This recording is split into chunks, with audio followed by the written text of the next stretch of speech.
Good evening, welcome to the Glazov gang. Our gang members this evening, Dr. Nancy Bonus, the founder of the new organization, Protecting American Values. It's a human rights advocacy organization. Back with us by popular demand is Eric Allen Bell of globalinfidel.tv, and also Karla Moxley, a musician at karlamoxley.com. Welcome to the program.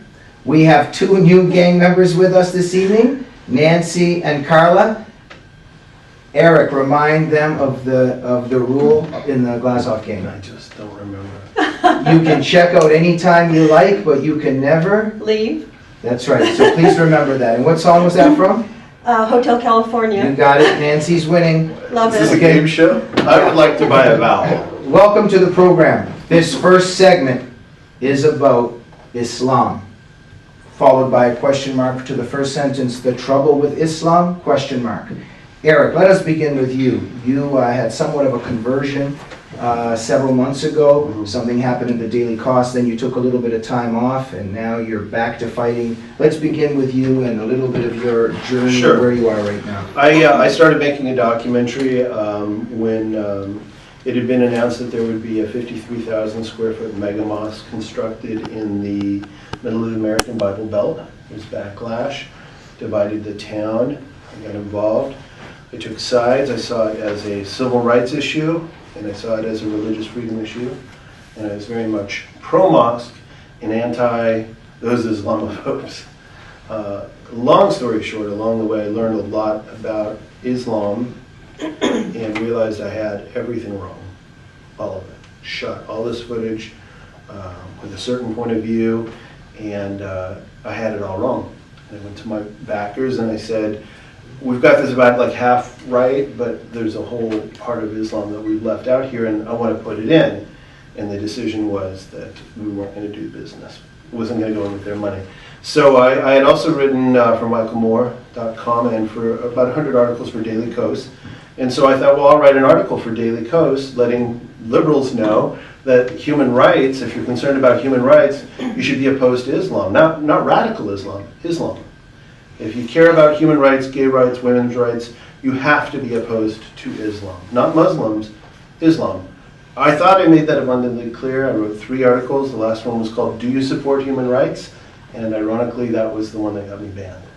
That was too Islamophobic for the Daily Kos. And you've been on your intellectual journey ever since, and there's some major threats as you discuss to our society. Nancy, in that context, what's primarily on your mind? And we talked a little bit before the show of some developments in California. Yeah, we were talking before the show. In fact, Eric brought it up about the number of new mosques that are being built in California, where California is the epicenter of new mosque development.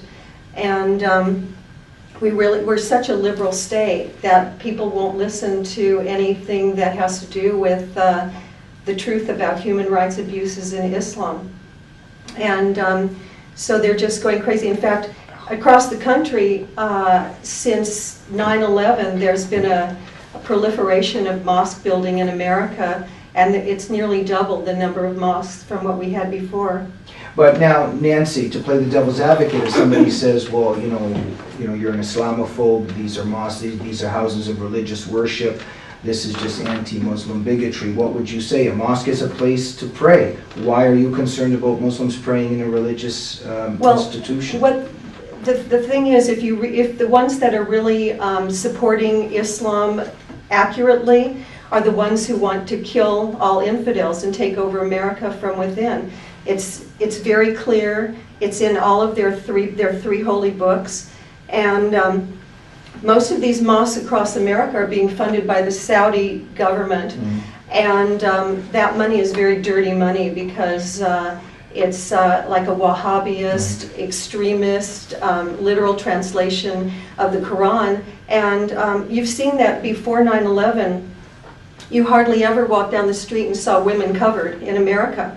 And now you can go to any shopping center in any city and you see women walking around covered, and they don't have to. When a Muslim lives in a non-Muslim country, they're not mandated to cover themselves. They're doing it to say, try to do something about it.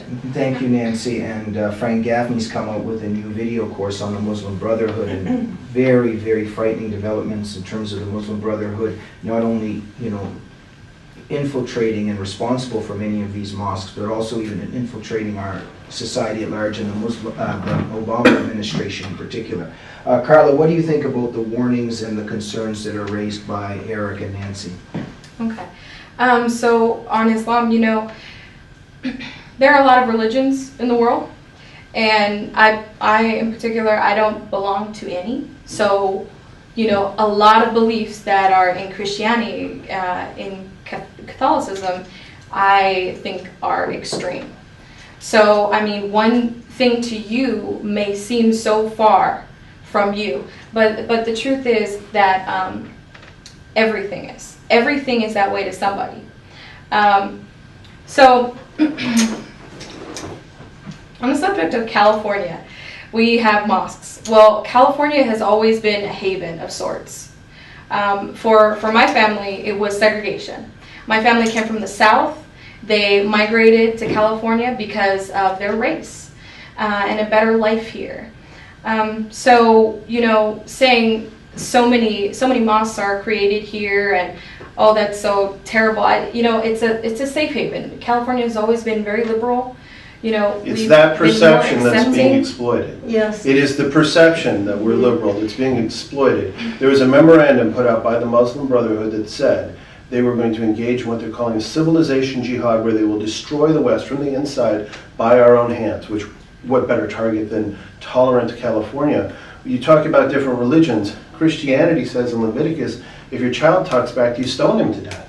It's outrageous. Yeah. Here's the difference. Christians aren't doing that. Exactly. In the Quran, it says if a woman commits adultery, stone her to death. If a woman is raped and there are not 4 male witnesses, that's adultery and she gets stoned to death. And that's not just in print, like That's the Bible. practice. That actually happens They do in that every every single day. Muslim country. Can you really say that the Muslims that move here practice that in their daily lives? No, Just a sec. But see, Karla, this is the difference. Do they bring that extreme influence that you say Islam is? You hit on a really good point. Wait, let me interrupt for 1 second. Karla, the key here is we're not talking about Muslims. If Muslims are not following the Quran, then we're happy with that. Right. The key is we're talking about Islam. And in Christianity, if a Christian commits violence, that is despite Christianity. That's against Christianity. There's no theological teachings in Christianity where you should go out and kill the unbeliever or subjugate the unbeliever. The problem is that in Islam, 67% of the Quran, for instance, talks about the kafir. It's a hatred of infidels, and they should be subjugated and they should be killed. And this is why there's more than 19,000 terrorist attacks since 9/11 that are perpetrated by Muslims listening to Islam. Let me let Nancy go, and then I'll let you go, Nancy. And in Islam, and I'm so glad that Jamie said we're not against Muslims, we're against Islam. A lot of Muslims don't even know what's in the Quran. They have no clue. But in Islam, it's mandatory for a woman, it's mandatory if someone wants to leave Islam and go to a different religion, they must be killed. That's Islam, that's not Muslims, that's Islam. There's no doubt about it, there's no controversy, they must be killed. That's not radical Islam, by the way. No, it's Islam, it's just Islam. And a woman doesn't even have to commit adultery to be stoned or to be convicted of a crime. All she has to do is be accused of it, or to be seen talking to a man who's not a member of her family. And that's what Islam calls for. You have a really good point, though. It's a travesty. It is horrible. It shouldn't be happening. It should, no matter the context, it shouldn't be happening. But is it happening here? Is that being brought yes, it is happening here. Like, there are a lot of honor killings that are going on here in America, in Canada, in Europe, all over, where a woman is killed because the man chooses to kill her, or the family, if she becomes too westernized in their opinion, they will be killed. I remember years ago I heard a story about a young girl in Missouri. Her family was Palestinian, and luckily for the outcome of the court case that happened eventually, her family was being monitored by the FBI because they were radical. They were suspicious of their activities. So what happened is they had a daughter, a beautiful young girl, that was a straight-A student. She was an amazing girl, and she was killed by the family, and the family said that that she was attacking them and they defended themselves. However, they were being monitored by the FBI, and they had during the court case against this mother and father, they translated all the tapes, and they found out that they killed her because they thought she was being too westernized, and the mother was holding her down and saying, "Die, die, my daughter." Thank you. I would like to hit upon something you said, though, because you raised a really good point. And we can argue that the honor killings, for every honor killing out there, there's some guy without a religion at all who kills his daughter for some other reason. And that the problem, violence is a huge, and that's a valid point. And this is where my mind started to change. I actually talked to Frank Caffany and I interviewed him, and he told me I was asking the wrong questions. Because the truth is, your rank and file Muslim in America is not the problem, and to be anti-Islam is not to be anti-Muslim. Our concern is with the leadership.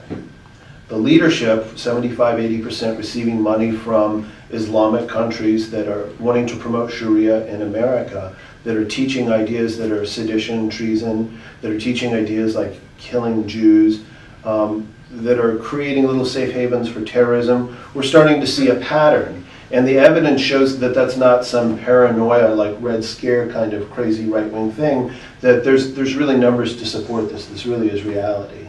Okay, Karla, go ahead. I don't see where it would be plausible or even possible to really take over America from the inside if you can't get an enormous amount of people to believe in something and think exactly the same way you do. No, you're absolutely Those right. are isolated incidents. That's No, you're right. That's cultish behavior. So let's look at that. They're taking over I don't see that that's happening here. I don't see it at all. The fact that you don't see it is testament to how well they're doing. We have 0.06%, and not even 1%. Say that about everything. True. Not even 1% of the population is Muslim. So the idea that 1% is going to take up arms against us, of course, is absurd. Nobody's saying that. But if you look at countries in Europe where it reaches X%, they have serious problems. You have entire neighborhoods in Sweden and in England where you cannot go there, unless you cover yourself. We have to follow Sharia law. We have to, and Karla, what I also want to emphasize is also what I hear, and what also concerns me is this isn't about Muslims. The left tries to turn this into that we're somehow against Muslims. I wonder, I've lost sleep over the years, worried about Arab women, worried about Muslim girls. This is what I'm fighting for.